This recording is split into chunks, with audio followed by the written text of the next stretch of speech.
Yang terbesar di Asia Tenggara di sebuah prostitusi, tempat prostitusi itu kita kenal dengan Doli. Di pagi hari yang begitu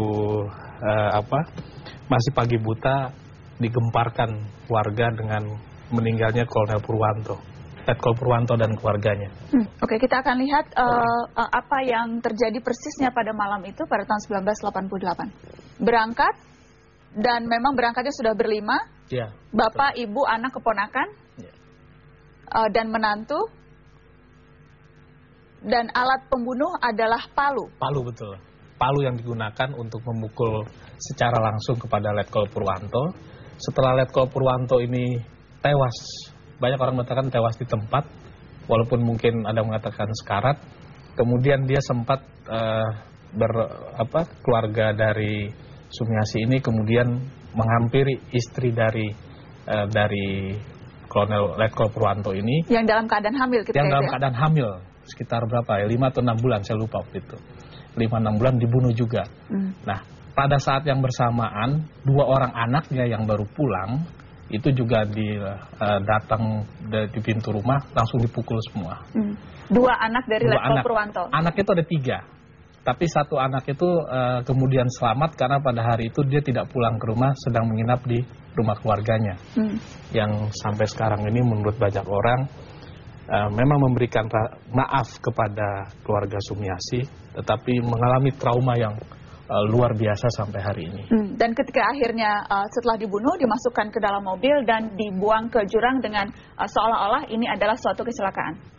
Itu yang terjadi. Jadi jarak antara Surabaya ke Songgoriti itu sekitar 70-80 km. Di malam hari itu mereka membawanya. Sempat si Purwanto ini ditaruh di depan seolah masih hidup. Nah, kemudian dibawalah mereka ke dalam perjalanan menuju ke Songgoriti. Di Songgoriti ini memang daerah yang mungkin orang berpikir bagaimana kayak puncak gitu ya. Ada jurang yang 12 meter dalamnya itu. Mereka kemudian dibuang. Tetapi sebelum dibuang, mobil didorong itu sempat dibakar, sehingga orang melihat, oh ini kecelakaan lalu lintas biasa. Oke. Mas Soleh, Anda pengacara pada saat eksekusi.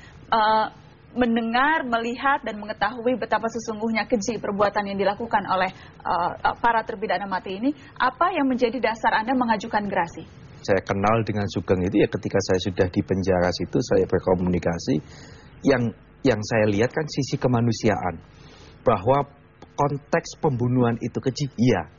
Tetapi orang itu ketika di penjara ada mengalami pertaubatan, ada mengalami perubahan perilaku. Kenapa ini tidak dijadikan dasar kita memberikan gerasi, misalkan pemerintah presiden saat itu. Berapa kali gerasi Anda ajukan? Itu terus Anda ajukan? Enggak, saya cuma terakhir. Okay. Sebelumnya saya tidak ikut-ikut sama sekali. Pada saat menjelang ada pemberitaan tentang rame mau ada eksekusi, saya bertemu dengan Mas Sugeng, kebetulan saya kenal dekat, dan saya berpikir begini loh, orang ini itu sudah dihukum hampir 20 tahun, dan selama hampir 20 tahun itu, di dalam penjara dia sudah melakukan perubahan-perubahan hidup. Yang saya masih ingat dia ahli bikin kaligrafi, dia jual itu, dan dia suka bercocok tanam, dia punya banyak bonsai, dan jasa fisiknya itu sangat dibutuhkan di dalam LP.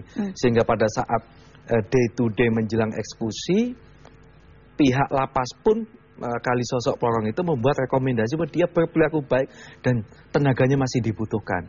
Jadi lebih berdasarkan perilakunya selama ia menjadi tahanan di LP, selama dia dibui begitu. Itu iya, dan dia juga tidak menyerah, Najwa. Selama 20 tahun